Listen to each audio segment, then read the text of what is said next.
Hi, I'm Ina with the InDe'B Quilt Shop, and I have a really fun project to show you. How many of you knew that quilters have cake mixes? Specifically, Little Rosie's, Miss Rosie's Quilt Company from Moda recipe cake mixes. And this one is number 9. There are 12 of them altogether.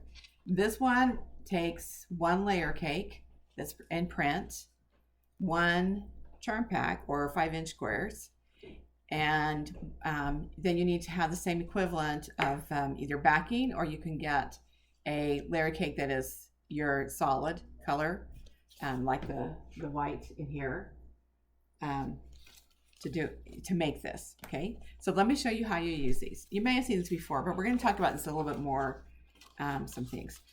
So this is what it looks like. You're going to use a 10-inch square, and you do a printed side and a solid 10-inch square, and you put them face to face so that the right sides are together. Okay, and then I put it on. I usually do like one pin here, or one pin here and one pin here, just to kind of hold things. I don't really think you need more than one pin in this to do them, but you can put more if you really want to. Okay, and then you start at the star, and you're going to sew up and down and back up and down. Okay, and this one's going to start you at the star, and it's going to go up and around and down and around and again and again and again.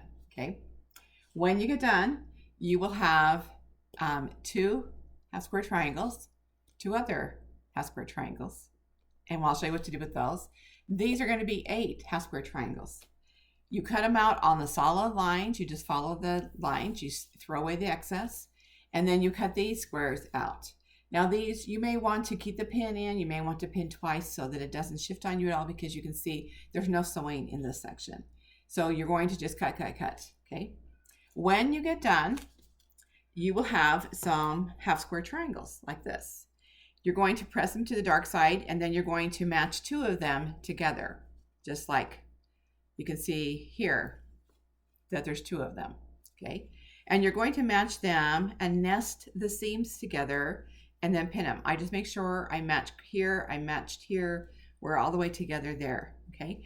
And then you're going to mark them. Now the tool that you use when you mark them is this tool. It is a 15-inch long Creative Grids seam guide.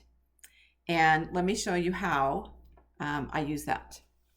Okay, you'll see that you have some slots in it that go all the way through, so that you could draw a slot across a 15-inch square.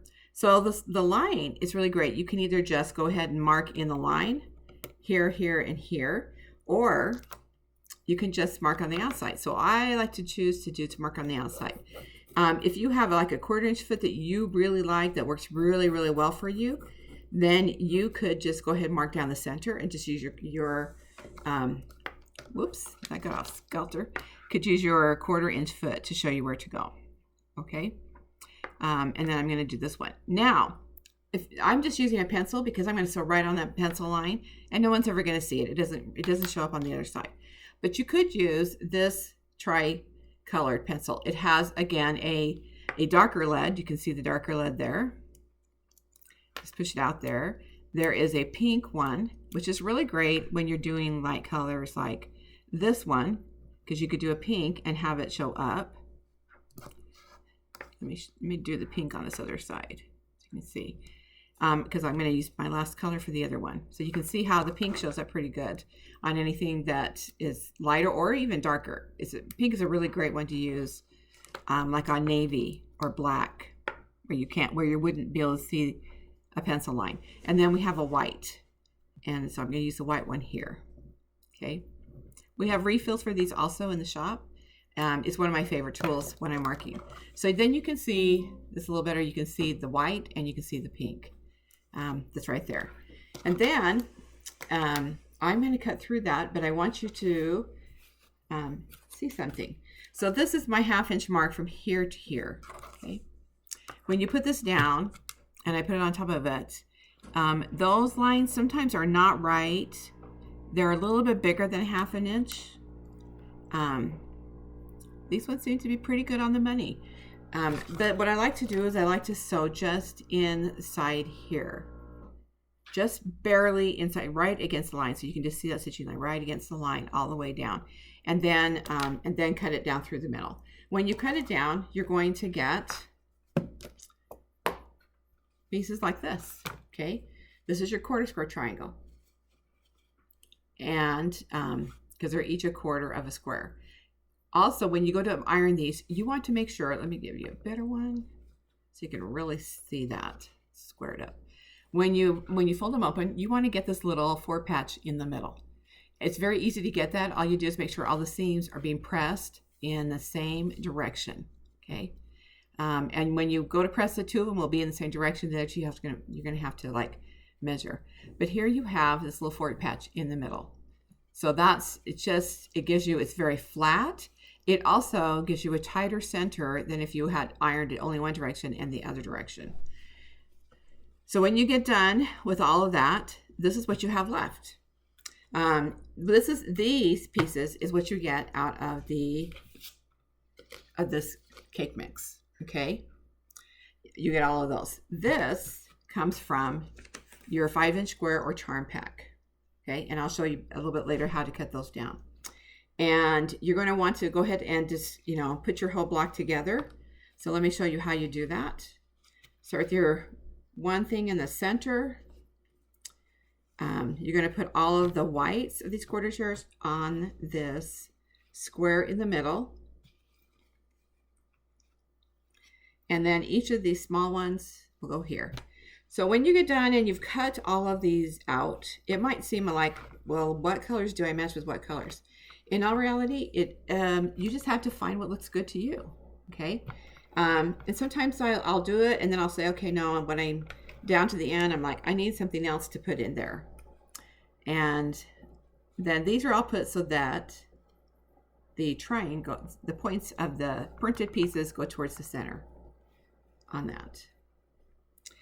Another tip to give you, and it will show you this too, because we have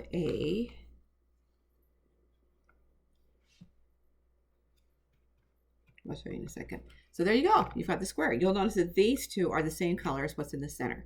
When you look at all of them, those are the center, the same. You just have to figure out the rest and where you want them to all go. And, if you need to, just go put them out on a big table and kind of mix and match until you get combinations that you like that work for you. Okay. Let me show you really quick how to cut down this charm pack. So you're going to need a 3.5-inch square cut out of that. And here's a 5-inch, an exactly 5-inch ruler, and you'll see that there's just a teeny tiny bit of that pinked edge that comes off, okay?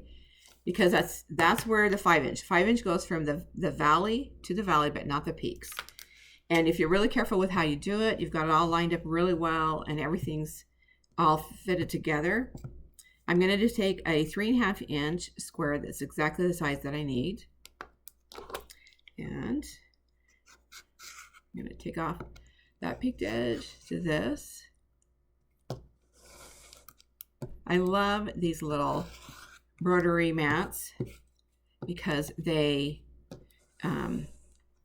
like this one. It's just simple, easy to use. And let me make sure I got everything off of that. Okay, so there's my 3.5-inch square. And I usually do like 3 or 4 pieces together. It just depends on how many you have. When you're done, you have this left over. This is all my leftovers from doing all the squares.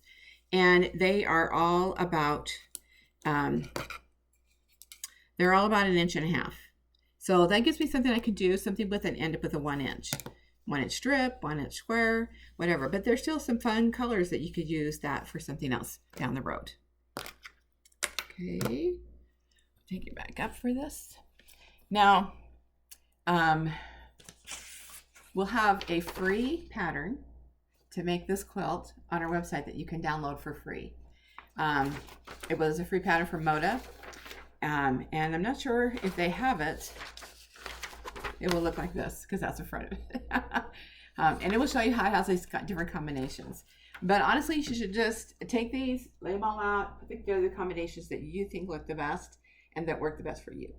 Okay. Don't forget to get enough of the background for your sashi and also for your border, binding, and of course you need backing. That's there. With this one, I'm going to do something fun with this one. I want to put it on point. I think that will give it maybe, I don't know. I'm still, you know, playing around with that one. But I think it would really be fun to do this on point and have, you know, have them be like this. So we'll see how that goes. And if I really end up doing that on point. But wouldn't that be fun to have them on point and have a different layout? I think if I do them on point, also the quilt might be a little bit bigger. So we'll have to see what I want to do with that. Well, hopefully you have fun with these cake mixes, and they're just really great for people who have a hard time doing half square triangles, and you know, sometimes they just end up scawampus and they're just not even, but these will give you perfect half square triangles. And so that's one of the reasons I really love using Miss Rosie's cake mixes, her recipes. And again, I said there's 12 of them. And you'll notice you can take any of these, you can change it up, you know, put a charm, a quarter, you know, one of these little charm packs in the middle. You can do other things with them besides just the ones that are given here. There's one that has lots of little half square triangles, and all you have to do is go in and Google quilt blocks with half square triangles in it. And oh my gosh, with just those that you get from that cake mix, there is a plethora of blocks you can make. So it's really up to your own imagination what you want to do and add to it. And you can add to it and make it an even larger quilt and have it be something really fun for that way. Don't forget to like this video, that helps us, and to subscribe. And we are really looking forward to doing a lot more videos for you. We've been a little slow getting some things out there, but you should start seeing some more videos coming on. Thanks so much. And if you really want to be notified every time we have a video, don't forget to click on the bell and change what your notifications are to all. So have a great day. Thank you for joining me today.